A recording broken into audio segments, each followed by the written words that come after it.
जयपुर में SMS trauma centre के ICU में 5 माह पहले लगी मौत रूपी आग ने सिस्टम की बड़ी लापरवाही उजागर कर दी।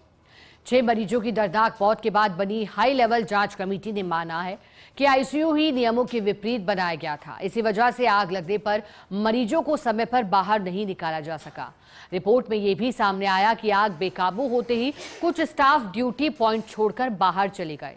कमेटी ने 2 अभियंताओं समेत आधा दर्जन से ज्यादा कार्मिकों को सीधे तौर पर जिम्मेदार माना।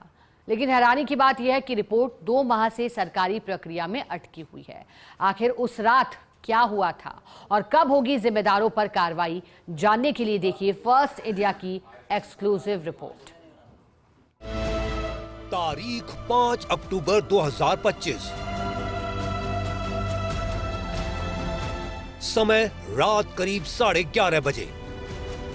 एसएमएस ट्रॉमा सेंटर के आईसीयू में आग। 6 मरीजों की दर्दनाक मौत। सिस्टम की संवेदनहीनता बेनकाब।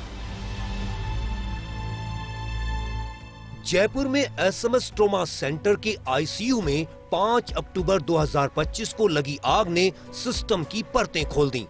तत्कालीन चिकित्सा शिक्षा आयुक्त इकबाल खान की अध्यक्षता में बनी हाई लेवल जांच कमेटी ने अपनी रिकॉर्ड में चौंकाने वाले खुलासे किए हैं। मौका मुआयना, प्रत्यक्षदर्शियों के बयान, सीसीटीवी और सीन रिक्रिएशन के बाद हर स्तर पर प्रशासनिक लापरवाही सामने आई। सबसे गंभीर बात यह दिखी कि आईसीयू की डिजाइन ही नियमों के विपरीत मिली। आग का संकेत आधे घंटे पहले मिल गया था, लेकिन स्टोर की चाबी तक नहीं मिल सकी। अनदेखी का आलम यह रहा कि जैसे ही आग बेकाबू हुई तो कुछ नर्सिंग स्टाफ ड्यूटी छोड़कर बाहर निकल गए। धुएं और अफरा तफरी के बीच परिजन और पुलिस मरीजों को बचाने में जुटे रहे, लेकिन घुटन से 6 जिंदगियां बुझ गईं। एसएमएस ट्रॉमा सेंटर अग्निकांड की जांच रिपोर्ट में बड़ा खुलासा। तत्कालीन चिकित्सा शिक्षा आयुक्त इकबाल खान की अध्यक्षता में कमेटी बनी। 12 बेड का आईसीयू जिस जगह पर संचालित हो रहा था, वहां कई मापदंडों पर एनएचएम की आईसीयू गाइडलाइन की अवहेलना मिली। गाइडलाइन के मुताबिक आईसीयू में आने जाने का एक ही दिशा में रास्ता हो, अलग से फायर सेफ्टी एग्जिट का इंतजाम होना चाहिए, जहां स्प्रिंग लोडेड फ्लैप टाइप दरवाजे हों। बेड के बीच में आवश्यक 3.5 मीटर की दूरी नहीं मिली। आईसीयू में अग्निरोधी पर्दों की जगह एल्यूमिनियम पार्टीशन बने थे, जिसके कारण आईसीयू में आवागमन में बाधा आई। प्रत्येक बेड के लिए 15.52 वर्ग क्षेत्र मीटर पाया, जबकि आईपीएचएस नॉर्म्स के मुताबिक ये 25 से 30 होनी चाहिए। पार्टीशन से आईसीयू कॉरिडोर में आवागमन की जगह काफी कम हो गई। अफरा तफरी में मरीजों को निकालना मुश्किल हुआ। क्या एसएमएस जैसे बड़े संस्थान में भी नियमों की अनदेखी हुई? किसके आदेश से ये हादसे रूपी पार्टीशन लगे थे? एसएमएस ट्रॉमा सेंटर अग्निकांड की जांच रिपोर्ट में बड़ा खुलासा। कमेटी ने घटना के दौरान मौजूद परिजन, मेडिकल स्टाफ के बयान, सीन रिक्रिएशन में आईसीयू स्टाफ की बड़ी लापरवाही पकड़ी। परिजनों ने 5 अक्टूबर रात 11:30 बजे आग की सूचना दी थी। आईसीयू के स्टोर रूम से जलने की बदबू और लपटें दिखने की जानकारी दी। इसके बाद एक वार्ड बॉय आया, लेकिन स्टोर पर ताला देख लौट गया। फिर आग धधकने लगी और देखते ही देखते आईसीयू धुएं से भर गया। इमरजेंसी में भी मौजूद स्टाफ उदय सिंह ने अपना ड्यूटी पॉइंट छोड़ दिया। उदय सिंह रात 11:48 पर काले रंग का बैग लेकर आईसीयू से बाहर निकला। नर्सिंग कर्मी योगेश कुमार भी आईसीयू से भागते हुए सीसीटीवी में नजर आए। आईसीयू के अंदर परिजन मरीजों को बचाने के लिए जूझते रहे। कमेटी ने स्टाफ के रवैये को गंभीर लापरवाही माना। रिपोर्ट में लिखा, शिकायत पर ध्यान नहीं दिया, आग बढ़ी तो ड्यूटी पॉइंट छोड़ा। रिपोर्ट के बावजूद अधिकांश जिम्मेदारों पर अब तक कार्रवाई नहीं हुई। जांच कमेटी ने रिपोर्ट में माना है कि अस्पताल में हर स्तर पर हुई लापरवाही के चलते इतनी बड़ी घटना हुई। संभवतया पहली बार किसी कमेटी ने एक जिम्मेदार को चिन्हित करते हुए उनकी लापरवाही को भी उजागर किया है। हालांकि कमेटी की रिपोर्ट को अभी तक कार्रवाई का इंतजार है, लेकिन अधिकारियों का कहना है कि रिपोर्ट मिली है, सभी जिम्मेदारों पर कार्रवाई के लिए प्रक्रिया जारी है। Messrs SK electrical, fire detection और फायर फाइटिंग में विफलता। फर्म की इस अनदेखी को आपराधिक कृत्य के रूप में माना गया। पीडब्ल्यूडी वास्तुकार आईसीयू का निर्माण एसओपी के तहत नहीं किया। आईसीयू में सिर्फ एक जटिल रास्ते के कारण मरीज अंदर फंस गए।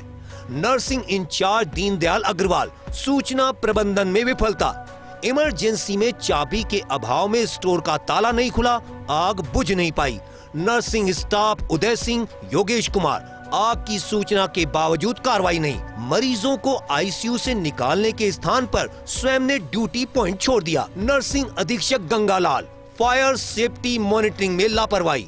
मॉक ड्रिल एवं उपकरणों की जांच के बिना गलत सर्टिफिकेट जारी किए। एक्सीएन विद्युत, PWD Mukesh Singhal, short circuit रोकने में विफलता।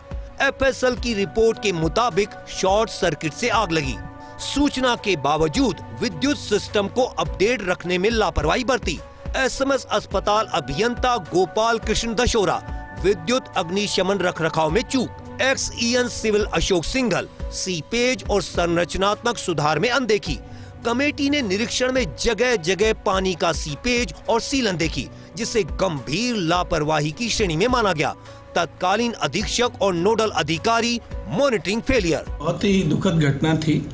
मैं सबसे पहले आपको बताना चाहूँगा कि इस दुखद घटना से कि दोबारा पुनरावृत्ति नहीं हो, इसके लिए प्रमुख शासन सचिव महोदया ने एक बहुत ही डिटेल्ड गाइडलाइन निकाली है। सभी हॉस्पिटल्स को उसकी पालना के लिए लिखा है। हम डे टू डे देख रहे हैं कि सारे फायर फाइटिंग इंस्ट्रूमेंट्स है सही हो, फायर फाइटिंग की गाइडलाइंस सही ढंग से पालना हो। इसके साथ ही इस घटनाक्रम में जो भी दोषी पाए गए हैं उन पे कार्रवाई शुरू होगी है, चाहे वो चिकित्सक हो, चाहे नर्सिंग हो, चाहे जो दूसरे एजेंसीज, कार्मिक, ठेकेदार, सबके विरुद्ध कठोर कार्रवाई होगी। इसमें 6 जिंदगियां, 6 परिवारों का उजड़ना। एक आग जिसने आईसीयू की दीवारों के साथ साथ सिस्टम की लापरवाही को भी जलाकर रख दिया। जांच रिपोर्ट आ चुकी है, जिम्मेदार चिन्हित हो चुके हैं और अब इंतजार है सिर्फ एक्शन का। एसएमएस अस्पताल के ट्रॉमा सेंटर के आईसीयू में लगी आग ने पूरे सिस्टम को सवालों के घेरे में खड़ा कर दिया है। घटना को लेकर गठित जांच कमेटी ने अपनी रिपोर्ट में माना है कि आईसीयू नियम कायदों के विरुद्ध बना हुआ था। वहीं दूसरी ओर घटना के आधे घंटे पहले ही पता चल गया था कि आग लग रही है, उसके बावजूद भी जिम्मेदार लोगों ने कोई प्रसंज्ञान नहीं लिया, जिसके चलते आग ने विकराल रूप ले लिया। हालांकि कमेटी की रिपोर्ट को दिए हुए 3 महीने से अधिक समय बीत चुका है, लेकिन अभी तक किसी भी जिम्मेदार पर कार्रवाई नहीं हुई है। ऐसे में अब देखना यही होगा कि ये जांच रिपोर्ट फाइलों से कब बाहर निकलेगी और जिम्मेदारों पर क्या कार्रवाई होगी। कैमरा पर्सन नरेंद्र के साथ Vikas Sharma, first India news, Jaipur.